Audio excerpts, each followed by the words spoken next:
or lets you. The clock blinked 3 a.m. again. Just numbers on a screen, but they mocked me. Another night in New York City, another battle lost to insomnia. The city's energy, usually exhilarating, felt suffocating. Traffic noise, sirens, even distant laughter all grated on my raw nerves. I love this city, its pulse, its possibilities.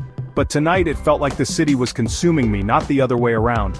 I got up, went to the window, looked out at the skyline, a jagged grin of light against the black sky. Beautiful, yes, but cold, impersonal. I longed for open space, silence, a sky full of stars, not smog. A crazy thought flitted through my mind. What if I left, just left it all behind? I knew it was the exhaustion talking, but a seed was planted. A tiny seed of discontent, watered by longing for something more, something different. Back in bed I couldn't sleep, my phone beckoned. I typed in a phrase that seemed ludicrous even to me: best countries to live in. The internet, ever eager to enable my late-night whims, delivered pages of results. And that's how I found it: New Zealand. New Zealand. Even the name sounded like a dream. Land of Kiwis, hobbits, and breathtaking landscapes. I spent the rest of the night, or what was left of it, clicking through articles and images. The more I saw, the more intrigued I became. Here was a country that seemed to value quality of life above all else. Stunning natural beauty, from snow-capped mountains to pristine beaches, a laid-back, friendly culture, and a focus on work-life balance that felt like a foreign concept in my go-go-go world.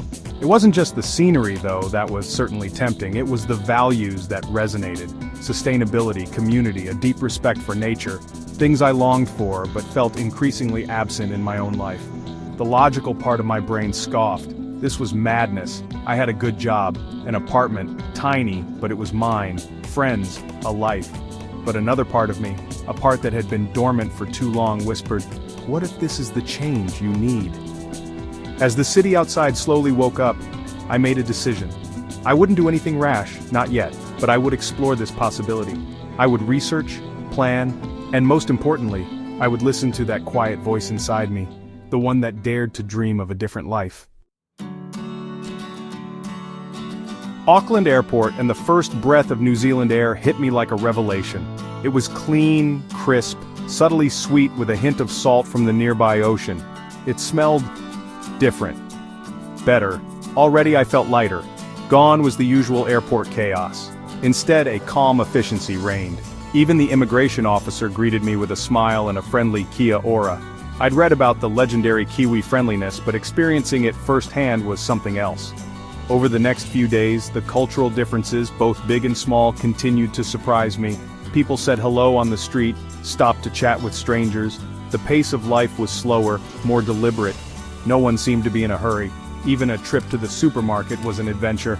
The produce section overflowed with unfamiliar fruits and vegetables. The dairy aisle was a shrine to all things milk-based, and the selection of lamb would make any carnivore drool. But it was the little things that struck me most. The way people held doors open for each other, the genuine interest in my story, the sense of community that permeated everything. It was refreshing, disarming, and a little bit magical. My days in New Zealand fell into a rhythm that surprised me with its simplicity. Gone were the frantic early mornings, the jam-packed commutes, the constant pressure cooker feeling. Now I woke up early, but not to an alarm clock. The sun rising over the Waitakere ranges gently nudged me awake. I'd start my day with a walk on the beach, the sand cool beneath my feet, the only sound the rhythmic crash of waves. Later I'd head to a local cafe, a place where everyone seemed to know each other's names. The coffee was strong, the conversation even stronger. These weren't just baristas and customers, they were neighbors, friends, a community. My workdays were still busy, but the pressure felt different. There was a focus on collaboration, on doing things right rather than rushing to meet deadlines. And when the workday ended, it truly ended. No checking emails at all hours, no bringing work home. Evenings were spent exploring my new surroundings, trying new foods, and simply enjoying the peace and quiet. I rediscovered the simple pleasures of reading a book, listening to music, and having actual conversations with people face to face. Life in New Zealand wasn't without its adjustments, of course. The cost of living took some getting used to. Groceries, gas, and housing were all more expensive than I was accustomed to. But then again, so was the quality. The produce was fresher, tastier. The healthcare system, while not perfect, provided affordable, accessible care.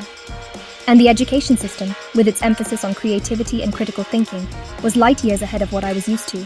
But the biggest difference, the one that truly tipped the scales, was the overall quality of life. The stress, the anxiety, the constant feeling of being on edge, it was simply gone. In its place was a sense of calm, of contentment. I had time to breathe, to think, to simply be. I reconnected with nature, with myself, and with what truly mattered.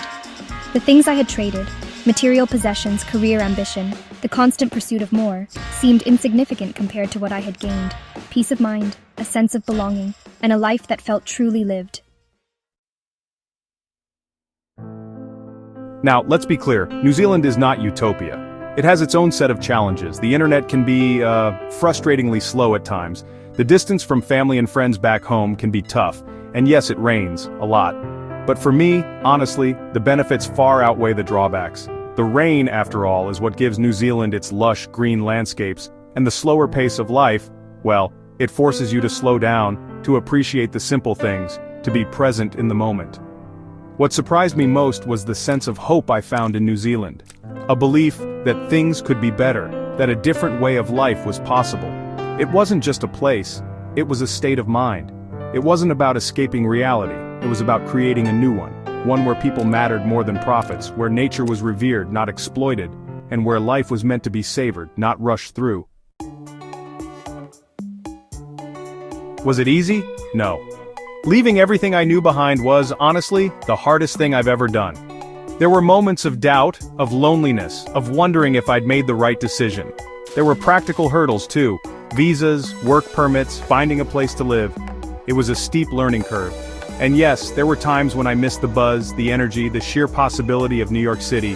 But then I'd wake up to the sound of birdsong, or catch a glimpse of the Southern Cross in the night sky. And I'd remember why I came here. For the peace, the beauty, the chance to live a life that felt true to myself. The truth is, New Zealand isn't for everyone.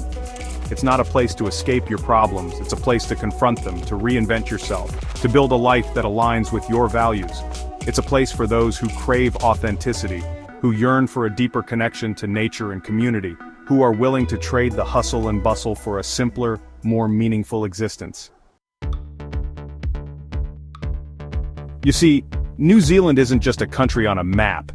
It's an idea, a belief that a different way of life is possible. It's a reminder that happiness isn't a destination, it's a journey. And sometimes that journey takes you to the other side of the world.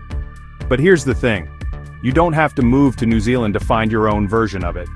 You can find it in your own backyard, in your community, in the choices you make every single day.